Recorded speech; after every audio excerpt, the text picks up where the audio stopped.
Hi guys, so I'm basically going to talk about special questions as far as your Snap is concerned. So Snap, if you look at, we have around about 20 special questions, and students have been asking me a lot that should we be attempting it, or should we leaving it, or because there is a negative marking and so on and so forth. So my perspective is that you have 110 questions which are actually the normal questions, and you have 20 questions which are basically your special questions. So that's around about 20%, 18 to 20% of your whole paper.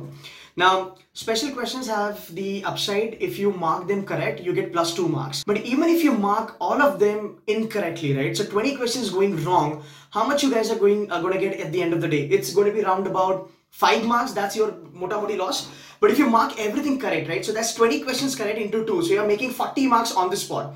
Now, if you look at 40 marks, I mean, I know this is subjective, right? This is something not going to happen with everybody. But let's assume that, if you at all get it correct, right?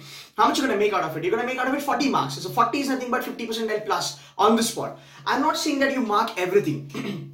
The good thing about these questions here is that even if you mark, say, 10 on 20 questions correctly, what's going to happen is these questions are kind of titta, the way we kind of refer them to CAT, right? So these are titta questions. So the answer is yes or no predominantly. So if you're getting any answer in DI, you mark it. If you mark it in CAT, you get whatever number of questions there are. So 3 marks you'll get. But if you mark it in Snap, you're getting double the marks. So normal marks is around about 1 question, and the actual is 2 questions. So you're getting double benefit. So I would say, if you go a little bit easy on these questions, if you kind of, do a strategic approach and then say that, I'm not going to touch every question of it. I'm just going to take 10 questions of it. Whichever I know short way, I'll mark them. You make double the marks. And even if you kind of screw up, even if you goof up, right, it's not going to harm you a lot because you anyways going to get 5 marks. Rather, there will be minus of 5 if you go completely wrong on all your 20 questions. So I think as far as special questions are concerned, at least if I were you, I'll take them as a blessing to me because I'm going to strategic way manage my entire paper. Now, as far as when to mark them,